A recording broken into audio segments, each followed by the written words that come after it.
할렐루야. 여기 모이신 여러분과 저는 하나님의 풍성하신 은혜를 받은 자인 줄 믿습니다. 우리가 어떻게 예수 그리스도를 믿게 되었으며 어떻게 하나님의 자녀가 되어 그분의 보살피시는 그 인도하심 가운데 삶을 살아가게 되었습니까? 어떻게 하나님 나라의 유업을 받는 자가 되었고 그 나라의 잔치에 참여하는 자가 되었습니까? 우리가 어떻게 세상 악한 영들에게 붙들리지 않고 하나님의 사랑에 붙들린 자가 되었습니까? 어떻게 세상에서 아무 소망 없이 살아가는 자 같이 되지 않았으며 하늘의 영광의 소망을 바라보며 살아가게 되었습니까? 이것이 모두 하나님의 은혜입니다. 그래서 우리는 이 샌드위치 날이라고 하죠. 이 연휴에도 이렇게 하나님 앞에 예배하며 그를 찬양하기 위해서 모여 있는 것입니다. 이 은혜를 아는 자만이 이렇게 하나님께 영광의 찬송을 올려드릴 수 있게 되는 것입니다. 하나님은 살아계셔서 참된 생명을 주시고 계속하여 생명의 양식을 우리에게 주시고 계십니다. 우리는 그 생명의 양식을 공급받아서 기쁨 가운데 믿음과 소망과 사랑 가운데 우리는 살아가고 있습니다. 즐겁습니다. 하나님 안에서 그가 주시는 것으로 이웃을 섬기며 사랑을 나누며 살아갑니다. 참된 생명과 삶을 부여해 주시고 살아가게 하신 하나님은 영원토록 찬양과 영광을 받을 이이십니다. 우리는 오늘도 말씀을 통해 하나님의 신실하심과 전능하심과 보호하심과 그분의 능력을 알아갑니다. 하나님께서는 복음 안에 그의 의를 나타내시며 이 소식을 믿음으로 받아들이는 모든 사람들을 구원에 이르게 하십니다. 복음에 하나님의 의가 드러났습니다. 의는 죄인된 사람이 예수님을 통하여 하나님께서 제공하신 그 은총을 받아들이는 그 믿음을 통해서 그 죄인의 주인이 되시는 하나님께 연락될 수 있는 상태를 말합니다. 이 의는 하나님께서 사람을 그에게 받아들여질 만한 상태로 인도하시는 하나님의 섭리를 말합니다. 하나님께서 은혜를 베푸시고 그 은혜를 받은 자에게 주어지는 하나님께서 의롭다고 하신 그 의입니다. 하나님께서 완전하게 이루신 하나님께서 받아들여질 만한 의입니다. 믿는 자에게 예수 그리스도의 공로에 의한 의가 주어지고 그 의로 말미암아 하나님께 받아들여지게 되는 것입니다. 이 모든 과정을 통해 거룩하신 하나님의 초대에 나아갈 수 있게 되었습니다. 이것이 하나님의 은혜입니다. 저와 여러분은 이 하나님의 은혜로 인해 구원받게 되었고 하나님 나라의 백성이 되었고 하나님의 자녀가 되어서 의인된 삶을 이 땅 가운데서 살아가게 된 것입니다. 할렐루야! 우리는 하나님을 찬양할 수밖에 없는 존재들입니다. 복음을 풀어 설명하면 복된 소식입니다. 기쁜 소식인 거죠. 2절에 보게 되면 로마서 1장 2절에 보게 되면 이 복음은 4절에 우리 주 예수 그리스도입니다. 라고 말씀하고 있습니다. 복음은 주 예수 그리스도입니다. 바울은 복음에 대해서 잘 설명해 주고 있습니다. 복음은 하나님께서 선지자를 통하여 성경, 그러니까 구약 성경을 이야기하겠죠. 그의 아들에 관하여 성경에 미리 약속하신 것입니다. 복음을 우리는 들었습니다. 하나님의 은혜로 복음이 우리에게 들려지게 되었고 성령의 역사로 복음을 받아들이게 되었습니다. 그 복음으로 우리는 하나님 나라의 백성으로 이 땅을 살아가게 되었고 영원한 하나님의 나라의 영광의 그 소망을 가지고 살아가게 되었습니다. 우리에게 들려진 복음은 무엇입니까? 바로 하나님의 아들 예수 그리스도에 관한 소식이었습니다.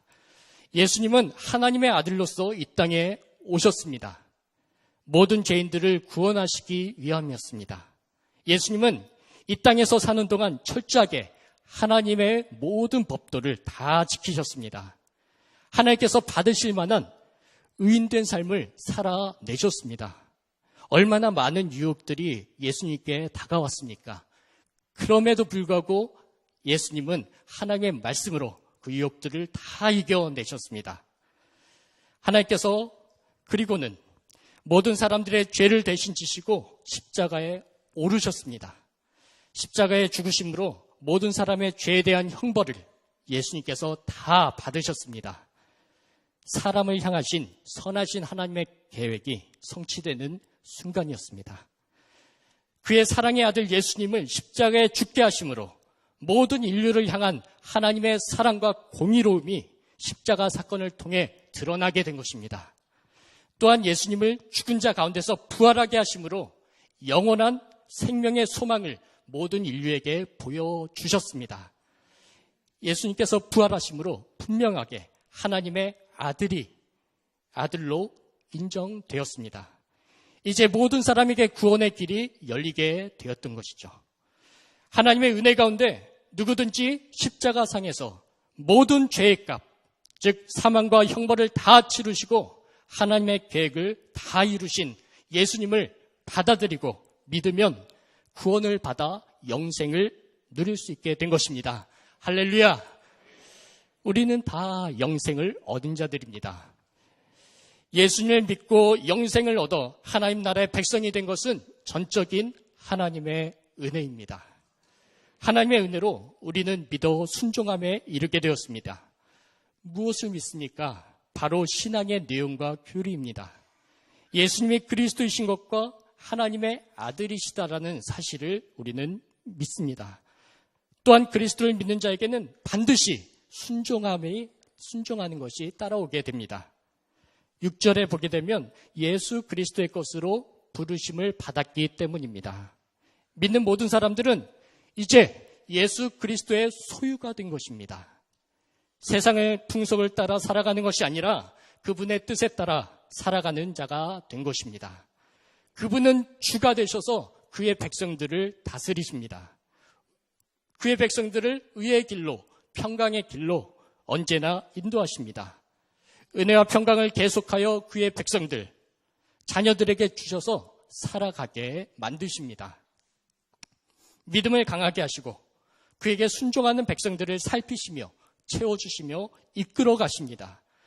그리스도에게 속한 하나님의 백성들은 언제나 그 풍성함에 가득 채워진 상태 때문에 부족함이 없습니다.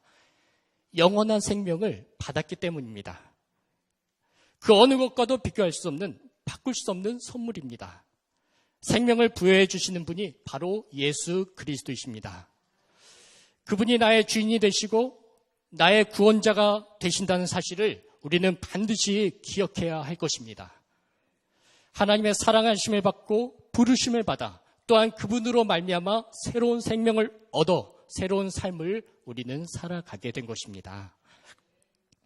바울은 이 기쁜 소식, 복음을 위해서 사도로 부르심을 받아 하나님의 복음을 위하여 택정함을 입게 되었습니다. 바울은 이 사도의 직분을 허락하신 주님께 감사하며 그의 이름을 위하여 쉬지 않고 할 수 있는 대로 이 복음, 복된 소식을 전합니다. 바울은 죄인들을 구원하여 영생을 얻게 하시는 하나님의 그 풍성한 은혜를 깨닫기 시작하면서 그는 밤낮 쉬지 않고 끊임없이 계속적으로 중단하지 않고 기도하며 복음을 증거합니다. 바울은 로마 교회의 소식을 듣습니다. 그들의 믿음이 온 세상에 전파된다는 그 사실을 전해들은 바울은 너무나도 기뻤습니다. 그들을 위해 쉬지 않고 기도했습니다. 하나님의 아들의 복음 안에서 심령으로 섬기는 하나님이 그의 증인이 되신다고 성경은 말하고 있습니다. 바울은 하나님께서 무엇보다도 자신이 그들을 위해, 로마 교인들을 위해서 기도하고 있음을 잘 알고 계신다고 말하고 있습니다. 바울은 그리스도 예수의 심장으로 무리들을 사모하기까지 합니다. 바울은 그들을 보기 원했습니다. 어떻게 해서든지 하나님의 뜻 안에서 그들에게 갈 수 있도록 좋은 길이 열려질 것을 늘 기도하며 간구했습니다. 바울은 이 복음을 전하기 위해서 정말 간절했습니다. 복음은 하나님의 뜻 가운데 전해지는 것입니다. 그래서 바울은 하나님께 구하는 것입니다.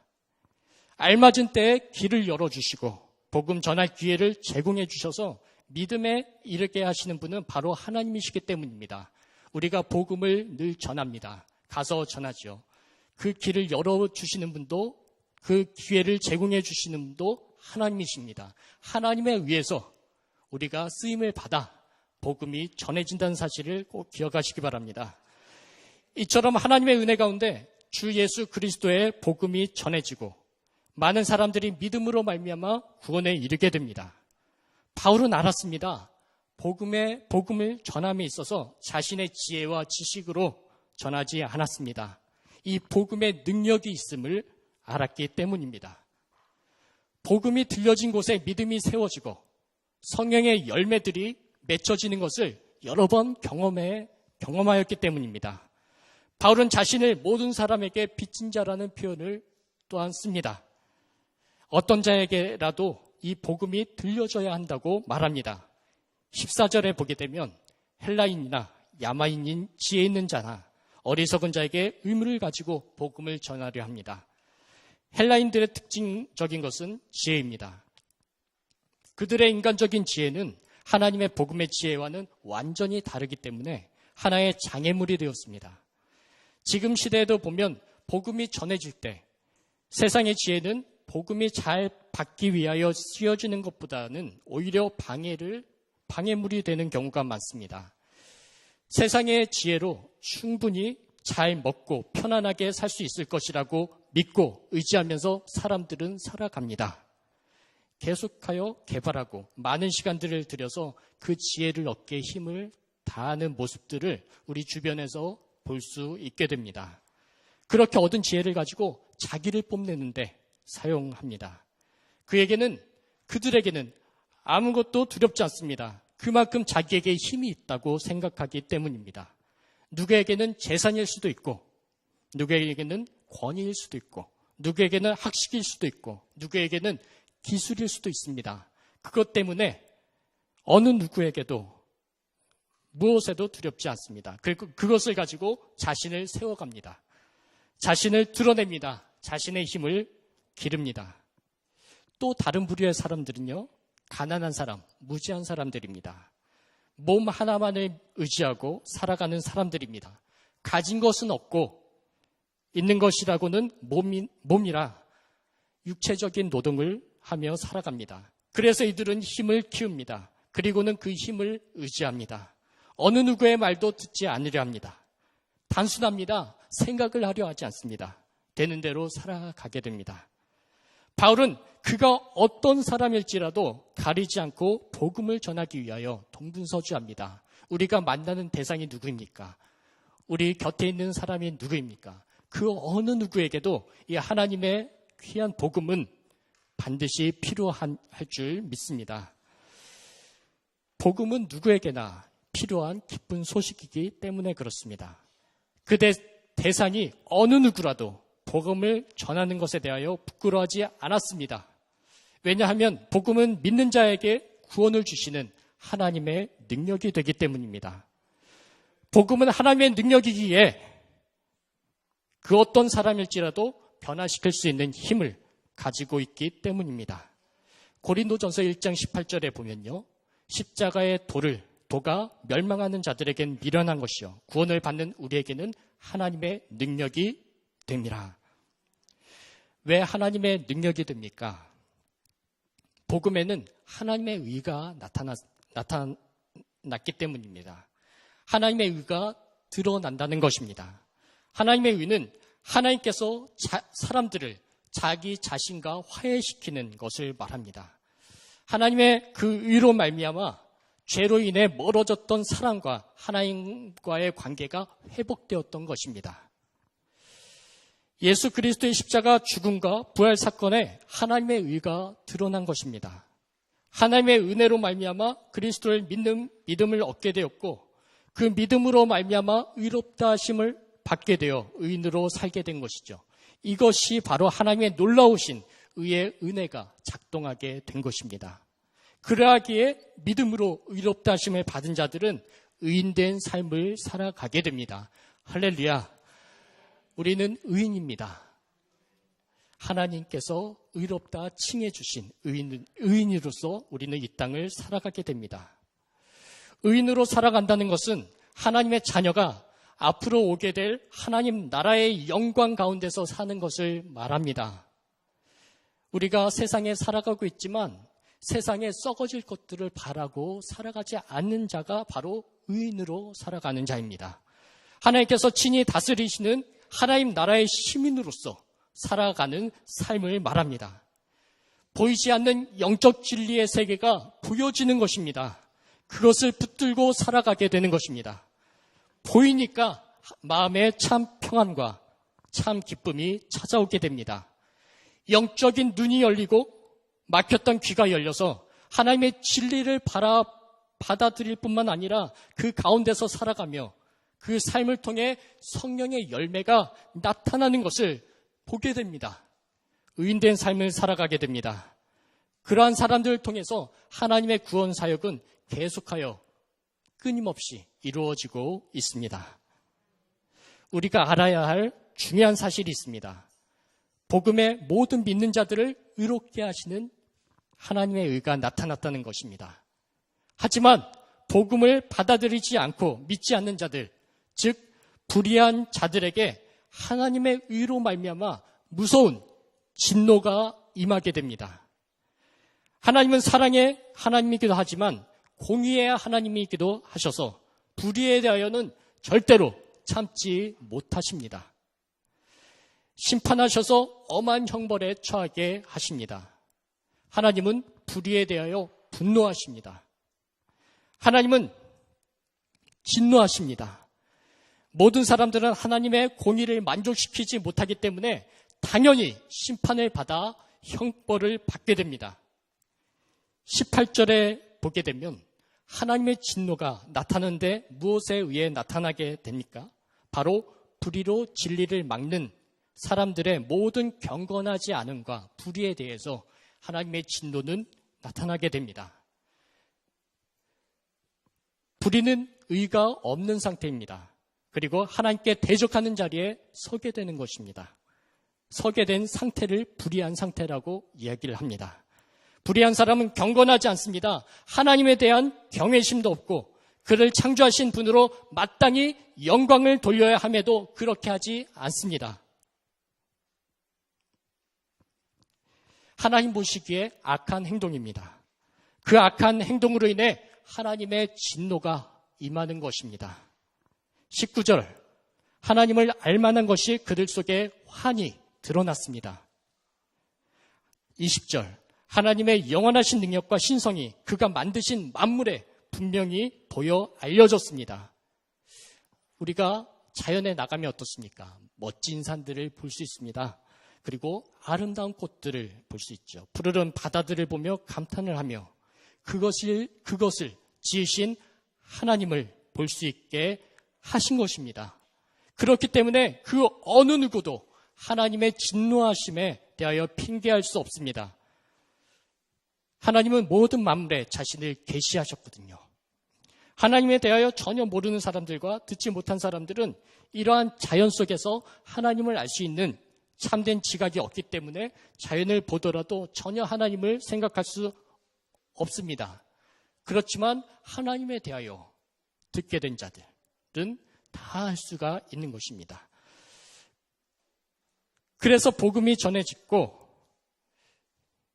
전해졌습니다. 하나님에 대해, 예수님에 대해 들었음에도 불구하고 믿지 않고 하나님을 영화롭게도 하지 않고 감사하지도 않으며 도리어 그 생각이 헛된 것에 넘어가게 되고 어리석게 되는 일들이 발생하게 되었다고 오늘 본문에는 1장에는 말씀하고 있습니다. 여기에서 바울은 율법을 가진 유대인들과 마찬가지로 이방인들도 하나님의 정죄를 받기에 충분할 정도로 하나님을 이미 알고 있었다는 것을 전제로 합니다. 들려졌습니다. 복음이 들려졌는데도 불구하고 그 복음을 받아들이지 않고 나만의 신을 찾아 하나님 외 다른 신들을 경배하며 섬겨가는 그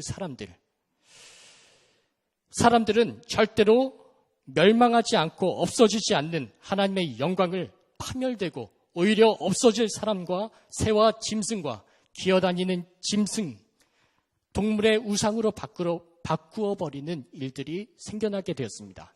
그래서 사람들은 다른 것에 관심을 가지고 마음을 쏟고 섬기는 일들이 일어나게 된 것입니다. 이러한 자들을 하나님은 어떻게 다루십니까? 24절을 보게 되면 하나님은 그들을 마음의 정욕의 더러움에 그냥 내버려 두십니다. 하나님은 그런 사람들을 그냥 내버려 두십니다. 마음의 정욕은 무엇입니까? 마음에 충동되는 것들, 다른 사람의 재물을 탐내는 것, 성적인 욕망, 더러운 것이라고 성경은 표현하고 있습니다. 불결하고 부정하고 방탕한 것들입니다. 이러한 상태에 하나님은 그냥 내버려 두셔서 그들의 몸을 서로 욕되게 하셨습니다. 그들은 하나님의 진리를 거짓 것으로 바꾸어서 창조주보다 피조물을 더 경배하며 섬깁니다. 영원토록 찬송과 경배와 예배를 받으실 창조주 되신 주님을 영화롭게 해야 할 사람이 다른 우상들을 만들고 그것을 섬기며 즐기면서 살아가고 있습니다. 이런 사람들을 하나님은 어떻게 하십니까? 그대로 내버려 두십니다. 또한 그들에게 어떤 일들이 벌어집니까? 26절. 그들의 여자들도 순리대로 쓸 것을 받고 영리로 쓰기 시작합니다. 하나님은요, 동식물계에 세우신 질서, 남녀 관계나 부부 관계, 부부 사이에 주신 결혼 질서를 만드셨습니다. 하나님은 질서 있는 분이십니다. 모든 만물에 질서를 부여하셨습니다. 그럼에도 불구하고 이들은 어떻습니까?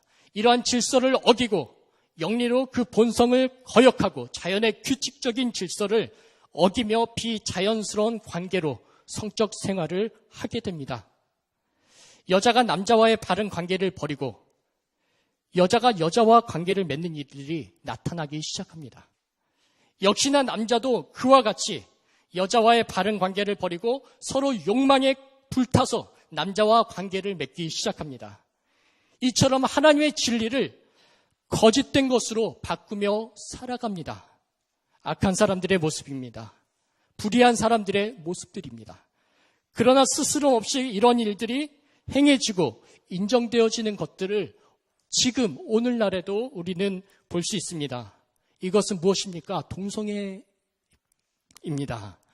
그들은 남녀 간의 순리적인 성관계를 영리적으로 바꾸었습니다. 그리고 괜찮은 것처럼 얼마나 많이 시위를 하고 있습니까? TV를 통해서, 매체를 통해서 얼마나 많이 합리화를 하고 있습니까? 하나님의 진리는 분명하게 밝히고 있습니다. 레위기 18장 22절에 보게 되면 너는 여자와 동침함 같이 남자와 동침하지 말라. 이는 가증한 일이니라. 레위기 20장 13절 누구든지 여인과 동침하듯 남자와 동침하면 둘 다 가증한 일을 행함인즉 반드시 죽일지니 자기의 피가 자기에게로 돌아가리라. 엄청난 심판의 메시지입니다. 우리는 동성애를 보면서 어떤 마음을 가져야 합니까? 하나님의 질서를 어긋나는 것입니다. 어긋나는 행동입니다. 바울은 육체적인 성적 욕망을 거부하고 있지는 않습니다. 단지 그는 왜곡된 욕망의 유형들, 동성애 같은 것들을만 공격하고 있습니다. 이런 유형의 욕망들의 유래가 인간이 하나님의 진리를 거짓된 것으로 바꿔버렸다는 그 사실입니다. 이러한 수치스러운 잘못된 행동을 하는 사람들을 하나님은 어떻게 다루십니까? 27절에 보면 반드시 잘못된 행동에 따르는 형벌을 받게 되었다고 말씀하고 있습니다. 그들에게는 하나님의 형벌이 분명하게 하나님의 진노가 임하게 될 것입니다. 그들은 나중에 죽고 난 후 심판대에 서서 죄인이라 칭함을 받고 영원한 형벌에 떨어지겠지만 지금 현재 살아가고 있는 이 순간에도 그들은 형벌을 받고 있다고 말씀하고 있습니다. 지금도 그들은 형벌을 받고 있습니다. 어떤 형벌입니까? 바로 하나님은 24절 더러움에 내버려 두사, 26절 부끄러운 욕심에 내버려 두사, 28절 그 상실한 마음에 내버려 두사. 내버려짐을 받은 것은 버려진 바 되었다는 뜻입니다. 하나님은 하나님과 상관없는 불의한 자들, 죄인들을 아무 간섭도 안 하시고 그냥 내버려 두십니다. 그 가운데서 수치를 당하든지 불이익을 당하든지 그 죄로 인해 영원한 형벌을 받든지 상관하지 않으시고 그냥 그저 내버려 두십니다. 여러분, 내버려 두는 것이 얼마나 무서운 건지 아십니까? 가장 무서운 것이 무관심입니다. 여러분, 누구에게인가 충고나 권면을 받은 적이 있으십니까? 더 잘하라고, 그렇게 하면 안 된다고 부모님에게, 아내에게, 친구에게, 남편에게 관심이 있기 때문에 도움이 되었으면 하는 마음으로 이런 말을 전합니다. 그런데요, 관심이 없는 사람이거나 나와는 상관없는 사람에게는 그가 잘하든 잘하지 못하든 말을 해주지 않습니다. 그냥 모른 척 넘어갑니다. 속으로 말합니다. 속으로 욕할 수도 있어요. 그가 제대로 길을 가던 잘못된 길을 가던 신경 쓰지 않습니다. 만약 가까운 사람인데 그냥 내버려 둡니까? 그건 정말 무서운 것입니다. 어느 부모가 자신의 귀한 자녀들이 그곳으로 가면 안 되는데 그냥 놔두는 이가 어디 있겠습니까? 말을 듣지 않으면 때려서라도 그 길을 들어서지 않도록 막을 것입니다. 해로운 것인지 알면서도 그냥 하게 내버려 둔다면 어떻게 사랑을 하는 자라고 할 수 있겠습니까? 그가 가는 그 길이 결국에는 사망의 길인 줄 알면서도 어떻게 그냥 가도록 내버려 둘 수 있단 말입니까? 절대 그냥 두지 않습니다. 모른 척하지 않습니다. 어떻게 해서든지 제대로 된 길, 바른 길로 갈 수 있도록 이끌어 줄 것입니다. 하나님은 불의한 자들을 간섭하지 않으십니다. 하나님, 왜 저런 자들은, 저 악한 자들은 잘 삽니까? 하나님은 그냥 내버려 두십니다. 그가 잘 먹고 잘 살든 못 먹고 못 살든 어떤 일을 하든 성공을 하든 실패를 하든지 하나님은 일체 신경을 쓰지 않으십니다. 하나님은 그저 그 부끄러운 욕심에 마음의 정욕으로 더러움에 내버려 두십니다. 그리고는 그 사람의 잘못된 행위에 대해서 공의의 하나님께서 반드시 심판하실 것입니다. 28절에 어떤 일들이 일어납니까? 어떤 사람들은 마음에 하나님 두기를 싫어합니다. 온전한 지식 안에서 하나님을 모시는 것을 인정하지 않습니다. 그런 사람들이 우리 주변에 많이 있죠.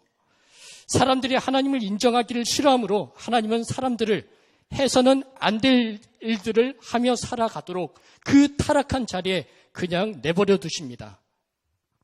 하나님을 거역한 사람들을 적합하지 못한 자리에 놔두심으로 도덕적인 감각의 완전한 상실을 가져오기까지 이르게 됩니다. 이해되지 않는 악행들을 행하는 사람들이 많죠. 범죄의 자리에 있게 되므로 생각하지 못했던 악행들이 일어나는 것을 우리는 지금도 여전히 볼 수 있게 됩니다. 그 자리에 있는 사람들은 어떤 일들을 행합니까? 29절을 보겠습니다. 불의, 추악함, 음행이나 탐욕을 말하는 것이죠. 악의가 가득한 자리에 특히 상실한 마음대로 버려두신 자들의 특징인 시기함에 살인하고 살해하고 은밀히 남을 욕하거나 비방하는 행위를 하는 자리에, 중상하는 자리에, 하나님을 적극적으로 미워하는, 그리고 난폭하고 오만한 자리에, 다른 사람을 경멸하고 학대하게 하는 그 폭행자의 위치에 교만하고 자랑하고, 무엇을 자랑하는 자는 어떤 사람입니까? 허풍선의를 말하는 겁니다. 사기꾼, 자기 자신을 기만할 때 사용되는 모든 파렴치한 주장, 자신을 세우려고 하는 과시적인 행동을 하는 자, 어리석고 그에 따른 자기가 져야 하는 의무를 잘 이행하지 않는 불충실한 자, 사랑이 없고 애정이 없는 무정한 자, 무자비한 자들, 이런 행동을 그들이 하도록 그냥 내버려 두십니다. 그들은 이 같은 일들을 행하는 자가 죽음에 해당한다고 하나님께서 정하심을 알고도 자기들만 행할 뿐 아니라 그런 일들을 행하는 자들을 옳다하며 함께 동조하기까지 이르게 됩니다. 하나님은 그들의 불의한 행위대로 심판하십니다. 하나님은 그들을 채찍질해서 돌아오게 하지 않으시고 그냥 그대로 내버려 두십니다. 이 내버려 두시는 게 지금 이루어지는 하나님의 진노입니다. 형벌입니다. 그들은 그 가운데서 살아갑니다. 그리고 사망으로 가게 되죠. 하나님의 은혜로 구원에 이르지 못한 사람들은 자신들의 죄로 분명하게 심판을 받게 되는 것입니다. 그러나 하나님의 은혜 가운데 우리는 그러한 자리에 있지 않도록 하나님의 보호하심 가운데 있게 되었습니다. 혹여나 그러한 악한 자리에 갈 수도 있습니다. 세상이 워낙 험악하기 때문입니다. 그럴지라도 하나님은 우리와 함께 하시며 그 죄에 빠지지 않도록 보호해 주십니다. 우리는 하나님의 의로 말미암아 의인된 하나님의 백성으로 참된 삶을 살아가게 되는 은혜를 누리며 살아가고 있습니다. 이 얼마나 감사하지 않을 수 없습니까? 예수 그리스도를 믿는 믿음 안에서 살아가는 삶이 참 복되고 기쁨이 되는 삶이라는 사실을 우리는 잊지 말아야 합니다. 오늘은 어린이 주일입니다. 우리 후대들에게 하나님의 선물인 이 복음을 전해주어야 합니다. 세상의 풍속을 따라 그의 인생과 시간이 좌지우지되지 않도록 늘 하나님의 말씀을 들려주어야 합니다. 하나님만을 의지하며 그의 삶을 살아가도록 갈 수 있도록 도와주어야 하는 의무가 우리에게 있습니다. 공의와 사랑의 하나님께 나아갈 수 있음은 예수 그리스도의 공로가 아니면 불가능합니다. 오직 우리가 살아가는 길은, 사는 길은 바로 예수 그리스도 복음밖에 없다는 이야기입니다. 예수 그리스도의 십자가 보혈로 말미암아 우리는 하나님께 나아갈 수 있으며 하나님이 주시는 참된 안식과 평안을 누리며 살아갈 수 있게 된 것입니다. 세상이 줄 수 없는 기쁨을 누릴 수 있도록 주의 말씀을 복음 안에서 자라게 우리는 그 환경을 만들어 주어야 됩니다. 하나님께 영광을 돌리며 경배와 찬양과 예배를 드릴 수 있도록 기회를 주십시오. 그 어린 한 생명을 하나님께서는 우리 부모님들에게 맡기신 것입니다. 우리는 우리를 지으신 그 창조주 되신 하나님을 우리는 믿습니다. 그리고 그 안에서 우리는 살아갑니다. 그를 주인으로 고백하고 우리의 구원자로 고백하며 살아갑니다.